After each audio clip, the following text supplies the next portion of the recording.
ਸ਼ਾਹ ਜੀਣੇ ਦੀਆਂ ਜੀਂਦਿਆਂ ਹੋਇਆਂ ਸਾਨੂੰ ਥੋੜ ਨਾ ਕੋਈ। ਸ਼ਾਹ ਜੀਣੇ ਦੀਆਂ ਜੀਂਦਿਆਂ ਹੋਇਆਂ ਸਾਨੂੰ ਥੋੜ ਨਾ ਕੋਈ। ਔਰ ਸ਼ਾਹ ਜੀਣਾ ਜੇ ਜੀਂਦਾ ਰਹਿੰਦਾ ਤੇ ਹੋਰ ਸੀ ਲੋੜ ਨਾ ਕੋਈ। ਸ਼ਾਹ ਜੀਣੇ ਦੀਆਂ ਜੀਂਦਿਆਂ ਹੋਇਆਂ ਸਾਨੂੰ ਥੋੜ ਨਾ ਕੋਈ। ਔਰ ਸ਼ਾਹ ਜੀਣਾ ਜੇ ਜੀਂਦਾ ਰਹਿੰਦਾ ਤੇ ਹੋਰ ਸੀ ਲੋੜ ਨਾ ਕੋਈ। I just want to explain a bit more about this topic.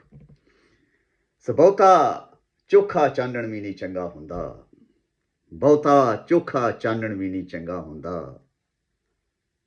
ਲਸ਼ਕਾਰਾ ਜੇ ਅੱਖੀ ਪੈ ਜਾਏ ਤੇ ਨਜ਼ਰੀ ਕੁਛ ਨਹੀਂ ਆਉਂਦਾ। ਬਹੁਤਾ ਚੋਖਾ ਚਾਨਣ ਵੀ ਨਹੀਂ ਚੰਗਾ ਹੁੰਦਾ। ਔਰ ਲਸ਼ਕਾਰਾ ਜੇ ਅੱਖੀ ਪੈ ਜਾਏ ਤੇ ਨਜ਼ਰੀ ਕੁਝ ਨਹੀਂ ਆਂਦਾ। ਤੇ ਜੇਕਰ ਘੁੱਪ ਹਨੇਰਾ ਹੋਵੇ, ਜੇਕਰ ਘੁੱਪ ਹਨੇਰਾ ਹੋਵੇ ਬੰਦਾ ਠੁੱਡੇ ਖਾਂਦਾ। ਛਾਹ ਵੇਲਾ ਤੇ ਡੀਗਰ ਵੇਲਾ ਦੋਵੇਂ ਵੇਲੇ ਚੰਗੇ। ਛਾਹ ਵੇਲਾ ਤੇ ਡੀਗਰ ਵੇਲਾ ਦੋਵੇਂ ਵੇਲੇ ਚੰਗੇ। ਬੰਦੇ ਉਹੋ ਹੀ ਬੰਦੇ ਹੁੰਦੇ ਜਿਹੜੇ ਰਹਿੰਦੇ ਬੰਦੇ। ਛਾਹ ਵੇਲਾ ਤੇ ਡੀਗਰ ਵੇਲਾ ਦੋਵੇਂ ਵੇਲੇ ਚੰਗੇ। ਔਰ ਬੰਦੇ ਉਹੋ ਹੀ ਬੰਦੇ ਹੁੰਦੇ ਜਿਹੜੇ ਰਹਿੰਦੇ ਬੰਦੇ। ਔਰ ਬੰਦਾ ਜੇਕਰ ਰੱਬ ਬਣ ਜਾਏ ਤੇ ਪੱਲੇ ਕੁਝ ਨਹੀਂ ਰਹਿੰਦਾ। ਬੰਦਾ ਜੇਕਰ ਰੱਬ ਬਣ ਜਾਏ ਤੇ ਪੱਲੇ ਕੁਝ ਨਹੀਂ ਰਹਿੰਦਾ।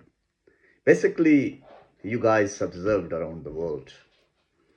Nowadays, there is only one principle prevail, the principle of fitness of survival.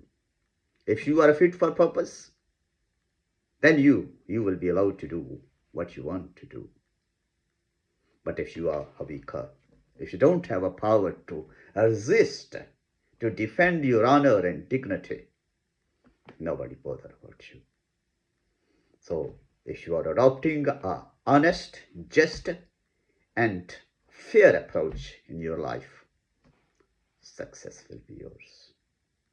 Success will be yours.